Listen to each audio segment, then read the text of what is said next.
Sebuah keluarga harus merelakan pengobatan kanker karena tidak memiliki uang, meskipun setiap bulan membayar iuran asuransi kesehatan sebesar 1.400 euro. Ini adalah kisah nyata yang terjadi di Jerman, salah satu negara terkaya di dunia dan pemimpin dalam inovasi medis. Seorang mahasiswi kedokteran, putri dari seorang ahli bedah jantung ternama, dihadapkan pada kenyataan pahit setelah kehilangan ibunya. Fakta bahwa pasien kanker yang sama di Indonesia dapat menerima pengobatan dengan biaya 1/10 lebih murah, dengan tingkat kelangsungan hidup yang justru lebih tinggi. Tingkat kelangsungan hidup untuk kanker usus besar di Indonesia termasuk yang tertinggi di Asia Tenggara, mencapai hampir 70%, dan aksesibilitas layanan kesehatannya merupakan salah satu yang paling merata di antara negara-negara berkembang. Namun, iuran asuransi untuk satu keluarga dengan 4 orang hanya sekitar 40 euro. Rahasia apa yang sebenarnya tersembunyi dalam sistem layanan kesehatan Indonesia? Inilah pemandangan mengejutkan yang disaksikan oleh seorang mahasiswi kedokteran dari Jerman di sebuah rumah sakit di Jakarta, dan pengakuan yang ia sampaikan dengan berlinang air mata. Kisah ini akan segera dimulai. Dukungan Anda akan sangat berarti bagi kami untuk terus berbagi lebih banyak cerita. Halo, nama saya Clara Schmidt.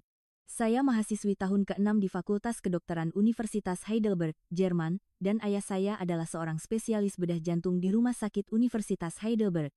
Banyak orang mungkin akan iri dengan kondisi saya.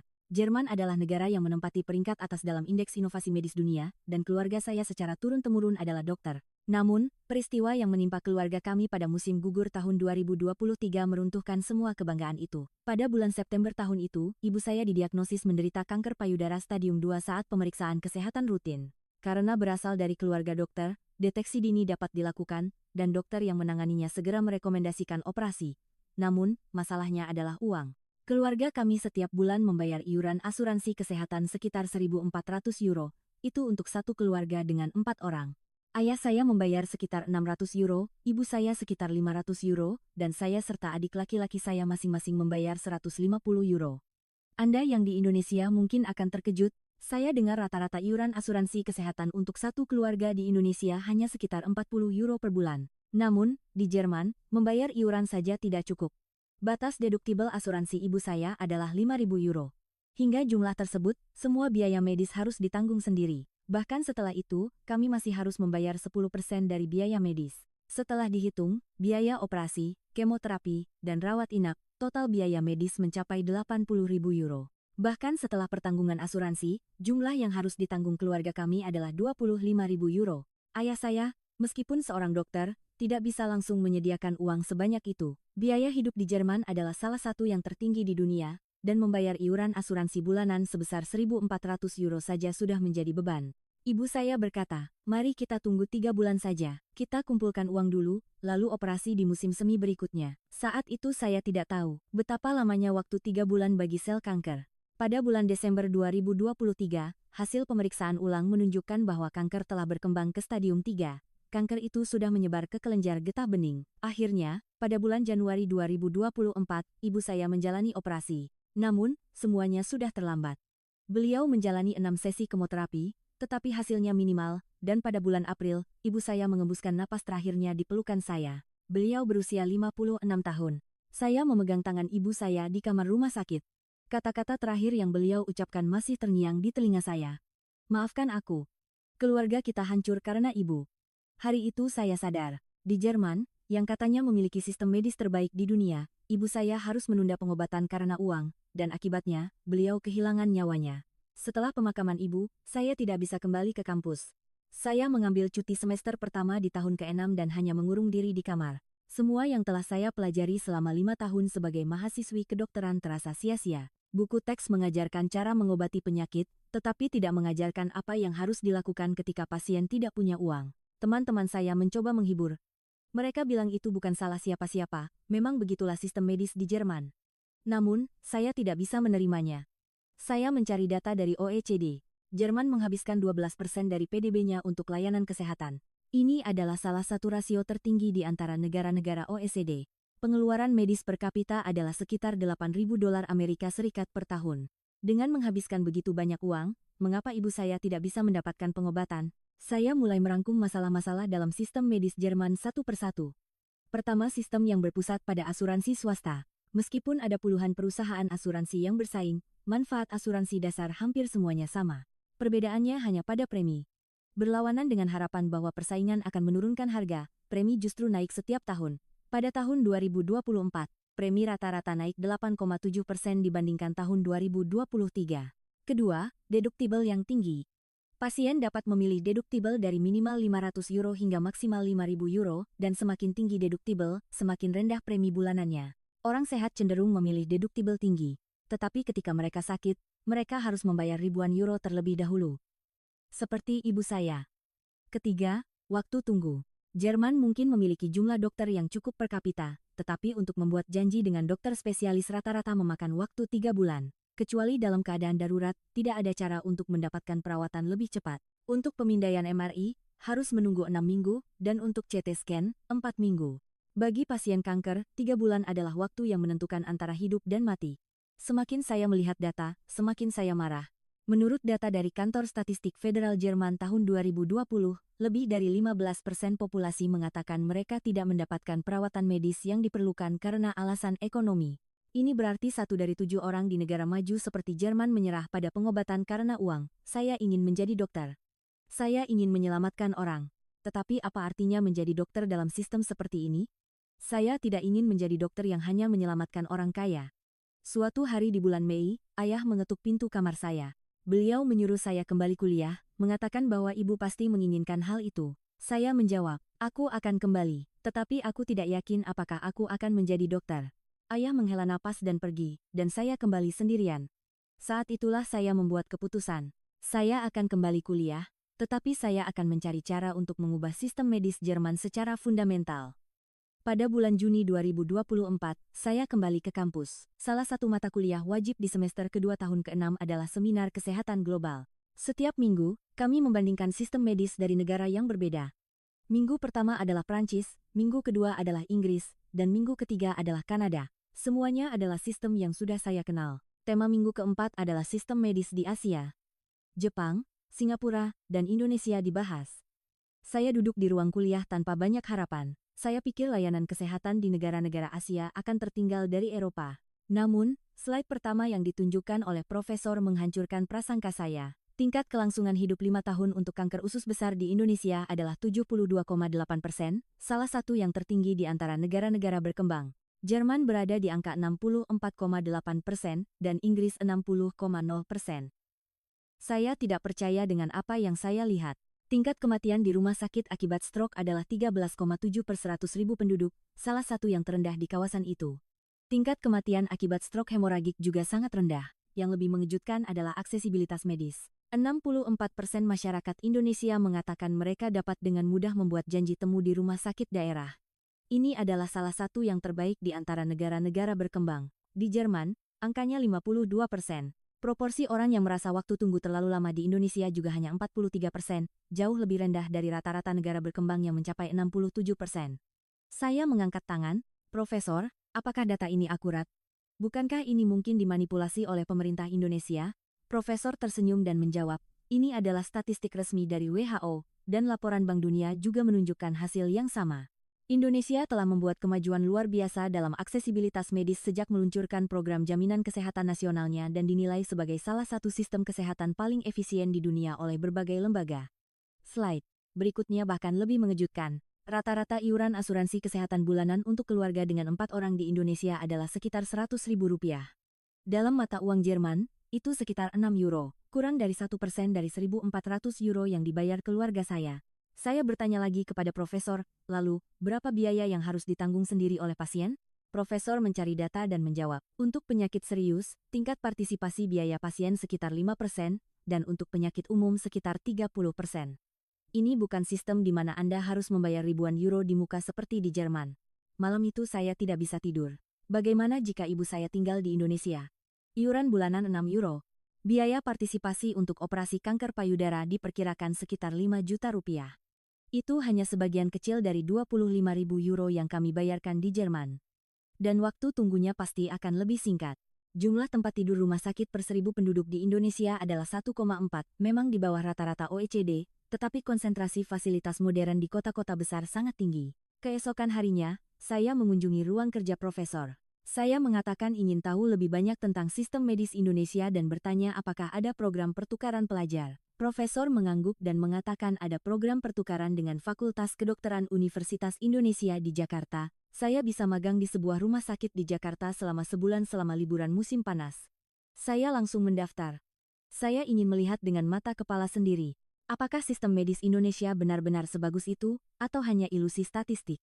Pada tanggal 15 Juli 2024, saya tiba di Bandara Internasional Soekarno-Hatta. Jakarta ternyata lebih modern dari yang saya bayangkan. Gedung-gedung pencakar langit, jalanan yang bersih, dan di mana-mana terlihat rumah sakit dan apotek. Setelah meletakkan barang-barang saya di penginapan, saya langsung menuju Rumah Sakit Cipto Mangunkusumo, RSCM.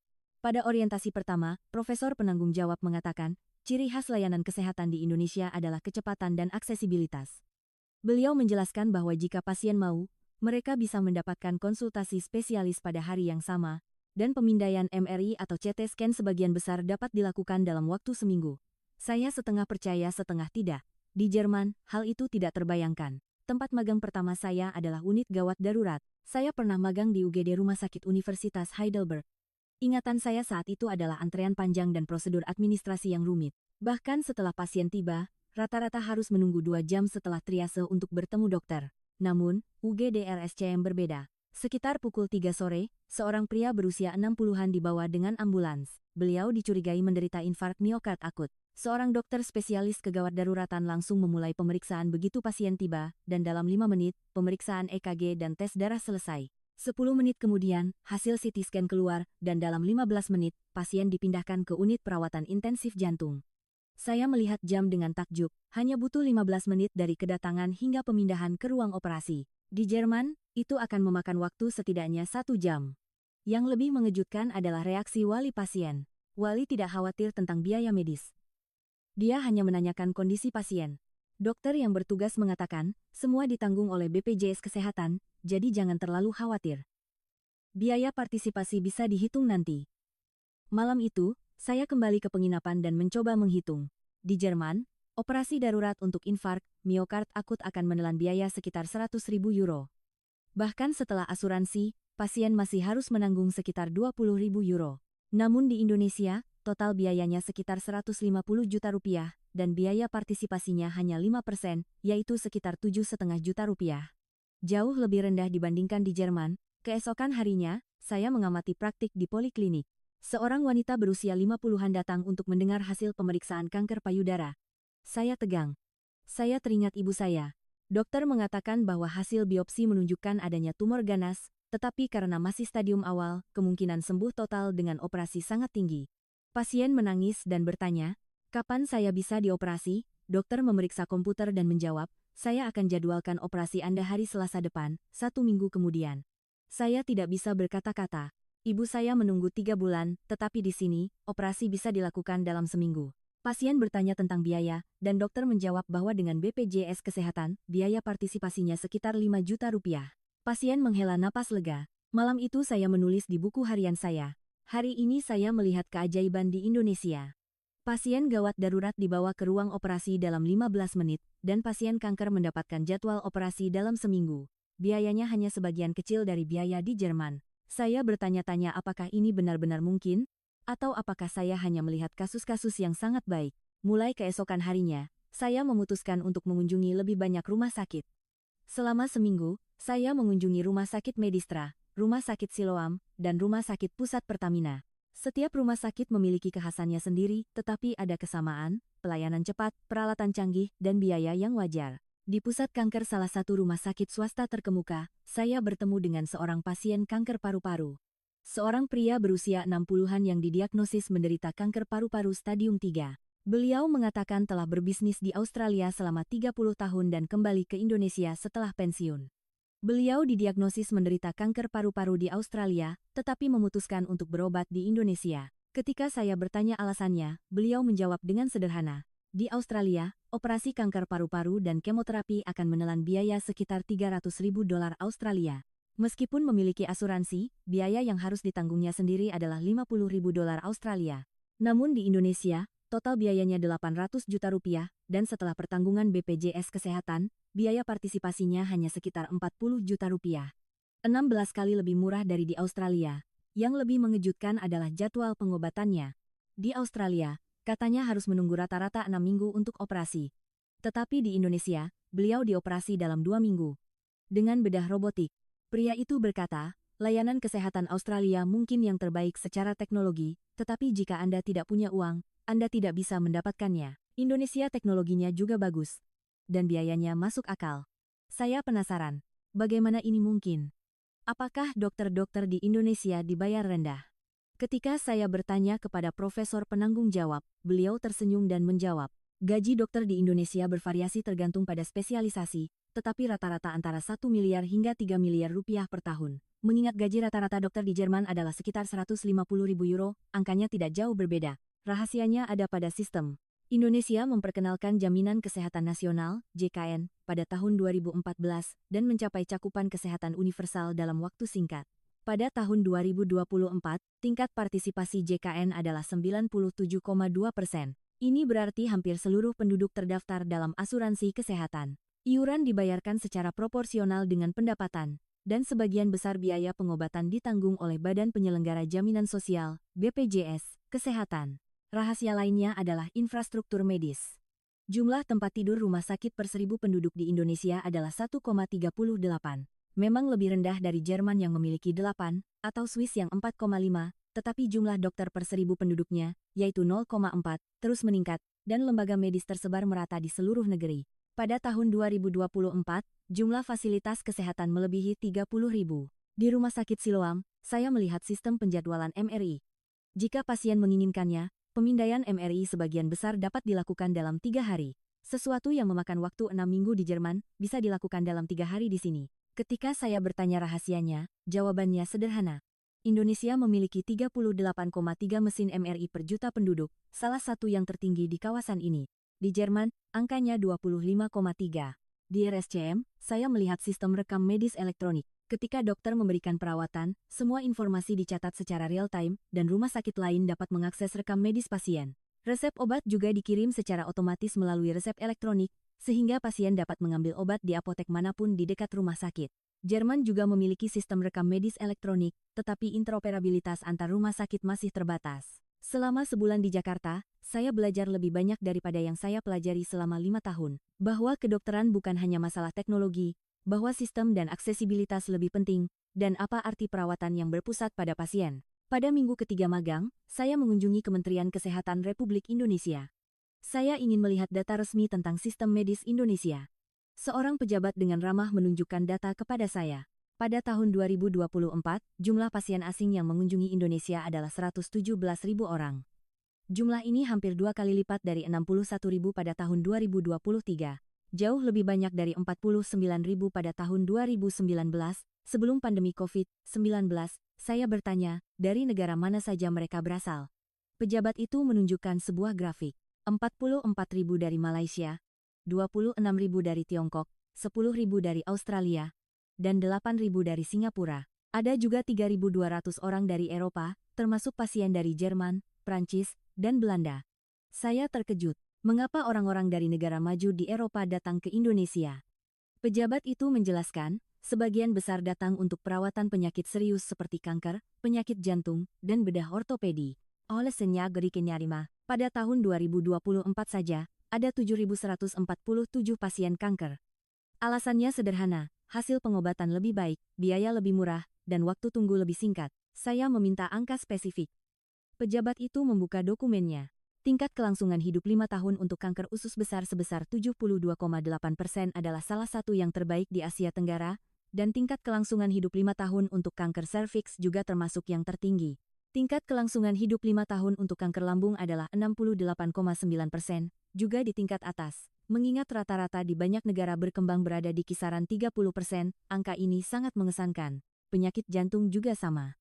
Tingkat kematian di rumah sakit akibat infark miokard akut adalah 3,8 per 100 pasien, salah satu yang terendah di kawasan. Di Amerika Serikat angkanya 5,5, dan di Jerman 4,9. Hasil pengobatan stroke juga luar biasa. Tingkat kematian di rumah sakit akibat stroke iskemik adalah 3,2 per 100 pasien, menempati peringkat kedua di antara negara-negara tetangga. Saya juga meminta data biaya. Pejabat itu mengatakan bahwa pada tahun 2024, total pengeluaran pasien asing di Indonesia adalah 7,5 triliun rupiah. Jumlah ini tidak hanya mencakup biaya pengobatan tetapi juga belanja, akomodasi, dan pariwisata. Rata-rata pengeluaran per pasien adalah 32 juta rupiah untuk orang Malaysia, 93 juta rupiah untuk orang Tiongkok, dan 78 juta rupiah untuk orang Australia. Saya menghitung, jika 26.000 pasien Tiongkok menghabiskan rata-rata 93 juta rupiah, totalnya sekitar 2,4 triliun rupiah. Jika mereka menerima perawatan yang sama di Tiongkok, mereka akan membayar jauh lebih mahal. Layanan kesehatan Indonesia terjangkau bagi pasien, tetapi memberikan pendapatan besar bagi perekonomian negara. Yang paling menarik bagi saya adalah keuangan asuransi kesehatan. Jika layanan medis disediakan dengan biaya serendah ini, bukankah asuransi kesehatan akan defisit? Pejabat itu menggelengkan kepala. Beliau mengatakan bahwa pada tahun 2023, pendapatan BPJS Kesehatan adalah 96 triliun rupiah dan pengeluarannya 93 triliun rupiah, menghasilkan surplus sekitar 3 triliun rupiah. Tentu saja, dalam jangka panjang, tekanan keuangan diperkirakan akan muncul karena populasi yang menua, tetapi saat ini keadaannya stabil. Saya punya pertanyaan lain. Apakah para dokter tidak bekerja terlalu keras? Pejabat itu menunjukkan statistik. Pada tahun 2024, jumlah konsultasi rawat jalan per dokter per tahun adalah sekitar 6.500. 3 kali lebih banyak dari rata-rata OECD yang sebesar 2.200. Saya terkejut. Kalau begitu, bukankah dokter di Indonesia terlalu banyak bekerja? Pejabat itu mengatakan itu adalah masalah yang kompleks. Ada argumen bahwa jumlah dokter perlu ditingkatkan, tetapi dalam sistem saat ini, efisiensi yang tinggi membuatnya tidak menjadi masalah besar. Namun beliau menambahkan bahwa perbaikan kondisi kerja dokter diperlukan. Hari itu saya kembali ke penginapan dan merangkum data. Sistem medis Indonesia tidak sempurna. Beban kerja dokter tinggi, ada tekanan keuangan yang diperkirakan karena populasi yang menua, dan masih banyak layanan non-esensial yang tidak ditanggung. Namun, dibandingkan dengan Jerman, ini adalah sistem yang jauh lebih baik dari sudut pandang pasien. Biaya rendah, akses cepat, dan hasil pengobatan yang tinggi. Ketiga hal ini adalah inti dari layanan kesehatan Indonesia. Pada tanggal 15 Agustus 2024, saya kembali ke Heidelberg.